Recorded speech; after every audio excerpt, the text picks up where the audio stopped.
Hello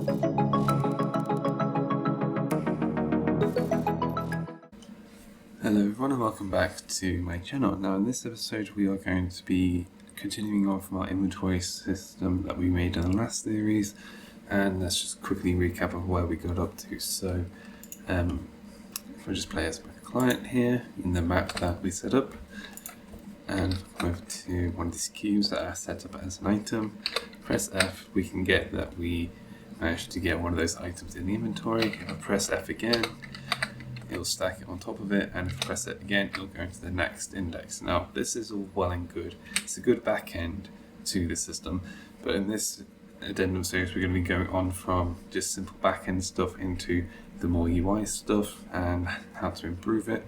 So let's begin. So in this episode, what I'm going to be doing is, if you look in the log here, you'll see that we have a pre-replicated remove and a post-replicated add.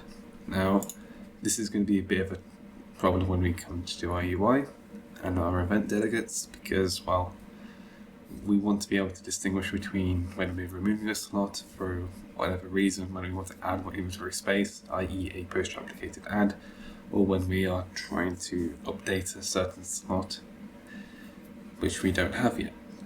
Now, there is a very simple fix if you're following on from our last series, which we'll be going over now. It should take literally a minute, maybe two. So let's go to our code, go to our plugins, private components, and go to our inventory component base, open it up, and you're going to look for slot. Now you'll see here, we are creating a copy of the item as a certain index. What we want to do is, instead of making it a copy, we make it a reference by adding an ampersand after the variable. So just copy that and just go down the list. Actually, it might be better if we just look for inventory slot like that, and then we can just replace F inventory slot like that. And finally down here. Perfect. Okay, so that should fix it. Okay, so it's finally opened back up, and let's play it. We should now see a post-replicated change rather than a pre- and post-replicated remove and add, respectively. And we do. Brilliant. Okay. This is where the real fun begins of this episode, where we go into our event delegates and how do we trigger them for both the server and the client side. So let's think about this a little bit. Let's go actually to our inventory slot here. We have a pre-replicated remove, post-replicated add and change, and now what we want to do is essentially say to the inventory component that these events have happened, and to basically notify everything that's listed on the inventory component to, well, say that, oh yeah, we've removed a slot, we've added a slot, we've changed a slot. So, how do we do that? Well, we have a protected function here. When we go, we're going to add one in, I should say. That's basically going to say, well, we've updated a slot, because that's all we're going to handle in this episode, just because it is a lot of code. We're just going to say, oh yeah, we've updated the slot by calling this function, and that's going to update everything by calling an event delegate, and that's going to be all we're going to do this episode. Now you might be wondering, why don't we do one for the removal and addition of slots? Well, you could, very well could. I'm not, because I don't want to handle that just yet. Yeah, let's begin. So, first thing that we need to do is we need to get a reference to our inventory component. Well, we already have one here on the inventory array. I'm not entirely sure if this was in the in the previous series. I may have added this, I forgot to update you guys on that one, but we need this here. So a U property, which is a weak object pointer to the inventory component base, and I'll just call mine owning inventory. Now we need to make sure this is set on both the server and the client, so come to our inventory component base here, And just before this has authority check, we're going to set inventory dot owning inventory equal to this. Now the reason that we need this to be valid on both server and client without replicating it is because, well, we're going to be calling this from both our inventory array and from our inventory slot from the host and the client respectively. Okay, so let's go to our post-replicated change here. I'm going to check if the in array serializer, which as you can see here, which is our inventory array, if the owning inventory is valid, then we're not going to call the event delegate directly, we want to call the function. So we're going to say on item change, we're going to pass in this, and we're going to dereference this. Now, we're going to get an error. That's probably because we haven't included the definition. So just include the inventory component base there. And no overloads except one argument. Oh yeah, I've already got the events. Oh damn. Whoops. Okay. There's some things that I need to make sure don't happen there. So we're going to create a member function, and we're going to stick that underneath the protected section here. I'll just make a new section, call it event handlers, and we're just going to generate the definition for that. And yeah, override this method to handle item changes. Now you may be wondering, well, that's going to cause an error here because it's protected. There's a simple fix for that. If you go to the header file of the inventory component base, just at the top here, underneath generated body, just type in friend struct f inventory slot, and then when we come back here, the error will disappear. Which is really nice. Really nice way of handling it. Now, you may have caught a glimpse of that when I was deleting the event delegate up here, but basically we need to declare a dynamic multicast delegate, and yeah, let's keep it with the inventory slot, keep things a bit simpler. This way we can always update stuff.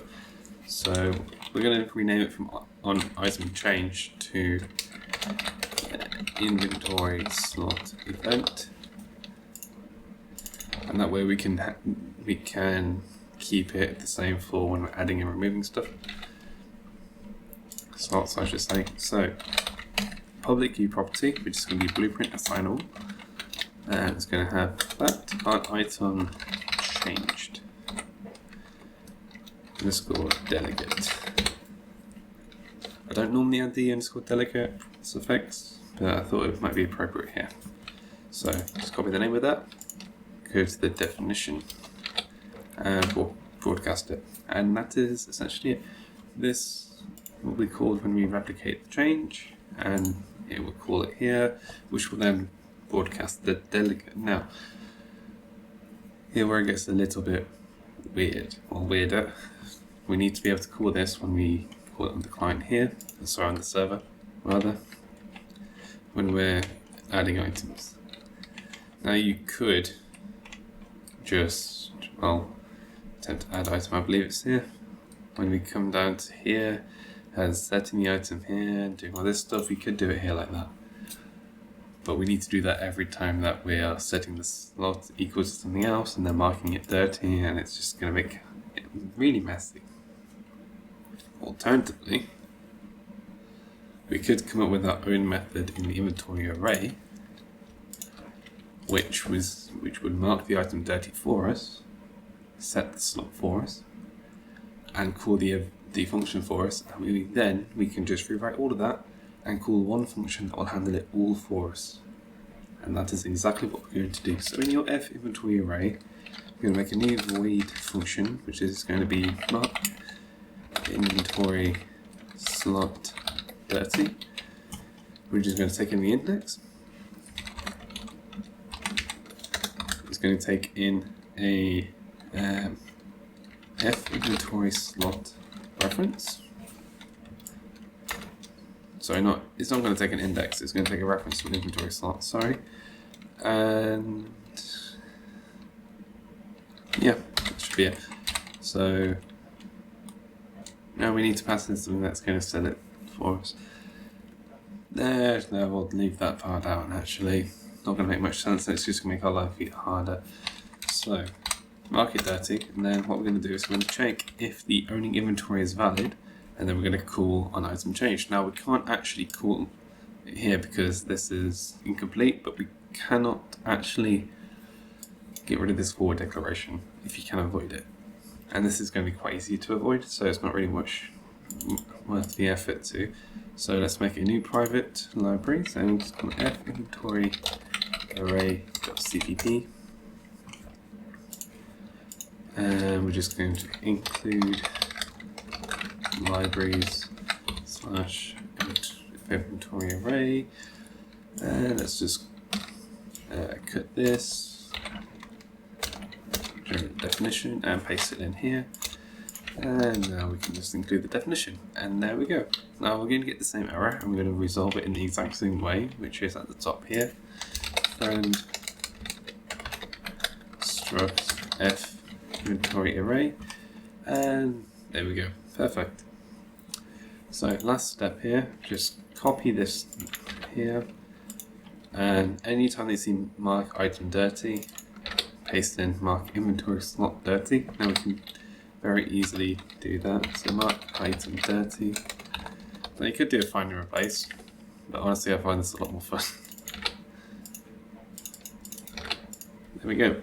Okay, so any time that we are changing a slot directly, we're going to be marking it dirty, and that will, well, first off, mark that slot as dirty for us, and it's going to call this event delegate for us. So if we can go down to the bottom here and just actually print out something to say we've changed this slot, then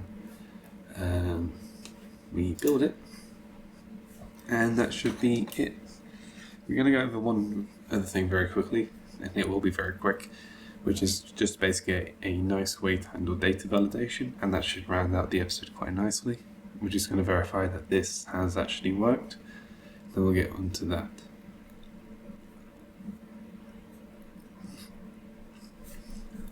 Okay, so if we are playing as client, yep, play this, and we now should get that on item changed printout. On item changed, on our post traffic, nice. If we add more, we should see it maintain that. Yep, it's the same. If we go to our player listen server, we should get the exact same message. On item changed. There we go. Now, when we come time to do our UI, all we'll now need to do is listen for that one event here to say update this slot at this index, because if you remember, the inventory slot has access to the server index, the quantity, and the item. That's all we need to display the item. Speaking of items, let's go very quickly over how to do some better data validation, because, well, if you go over here to when we're adding stuff, where is it? Here it is, the ensure. Now this is very good for catching stuff in the actual runtime, but it is prone to error, especially since, not really prone to error, more like it's prone to miss stuff, because it has to be very specific in that there's an item that needs to be added and all that stuff, and it can take a while to actually cause an error, and then it doesn't always cause errors, because it could just be reported as like a dip in the FPS, and that's going to be quite vague. It could be other stuff, and only if you receive the log and look for this will you ever actually find it, which, if your game is quite big, which I imagine a lot of your guys' projects are, it can be hard to actually find this and trace it back to a root issue. It's much better to catch these things before you even cook the project. So if we come to our public objects and go to our inventory object base, what we're going to do is something similar to if we do a map check. If you see here, we've got 0 errors, 0 warnings, and all that stuff. What you can actually do is, well, get your data validation to show up here. Now, a quick side note, you will need to go to plugins and enable a plugin called data validation.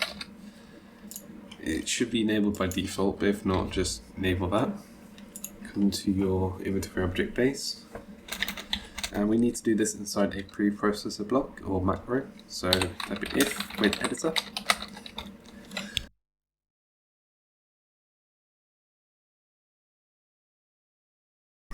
Okay, and make sure you spell it correctly. What we need to do is a virtual boolean. Say is data valid. No, not boolean. Sorry, data validation result. My mistake. Is data valid, and you want the one with f data validation context, and that's const. Any of the others will work, but this is one that I personally like working with. And the if. Now, the reason why you need the if statement is because this function does not exist on the parent when you're packaging it. It's only ever an editor thing. If you try to package it without these blocks, then you're going to get an error, and you might not be able to trace back to exactly what it is. So generate the definition and add in another set of preprocessor blocks. Okay, and you'll also need to add in the header file for the data validation. So include miscellaneous / data validation. Now we should be fine to begin properly. So we're actually going to save this parent validation to variable called results. We're not going to make it const because we want to be able to override this. Now make sure you actually return this result here. So first thing that we're going to check if the max stack is greater than 0. So if max stack is less than 1, then we're going to set result equal to invalid, and we're going to add a message to the context. Now Copilot can never get this right for some reason, so I'm going to go over it. So the first thing that's going to be passed in is the item that's going to be validated, which is this. The message severity is going to be an error, not a warning, because this is going to be something that's going to break the game if it goes through. And the text we're going to format to say the max stack must be greater than 0, current value is, well, max stack. There we go. Now we can do the same with the other ones, the variables, the name, the icon, and the description. So if the item name is empty, if the description is empty, and if the item icon is not valid,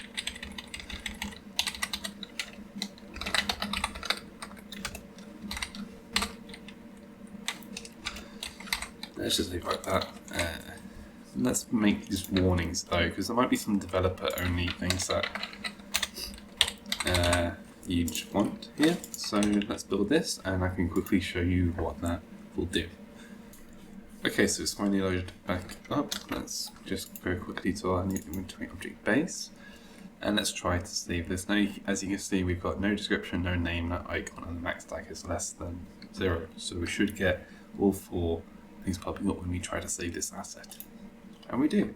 Perfect. You get the message saying that we're validating it, and we're saying that the max stack must be greater than 0, current value is -1, the item name must not be empty, item description, item icon. Perfect. Now, I can't verify this because this project is a brand new one and I haven't actually packaged it yet, and the cook is going to take absolutely ages, which I don't have time for tonight, unfortunately. But when you go time to cook this, I am like 60% sure that these errors will pop up as well, so you can't even make the executable if these validation checks don't pass. Now, of course, you could add in some functions or some developer-only booleans or something like that to say this is a developer icon, or item rather, sorry. So bypass all of this validation. I wouldn't recommend it personally, unless you know for a fact that that developer item is never going to go into the actual game. But you can do it. Anyway, as you can see here, this is a much better way of validating your inventory objects, rather than just the insures and the checks and everything that we went over in the last series. yeah, this was just a quick one to introduce you to the new addendum series, and yeah, I still don't really know what else I'm going to cover with this. I know I'm going to cover UI, but anything else beyond that, I'm not really sure yet. If you guys have any suggestions at all, please put them down in the comments below. I read every single one of them, and I appreciate every single one of you watching this right now. And thank you very much for watching. I'll see you guys in the next episode. Bye.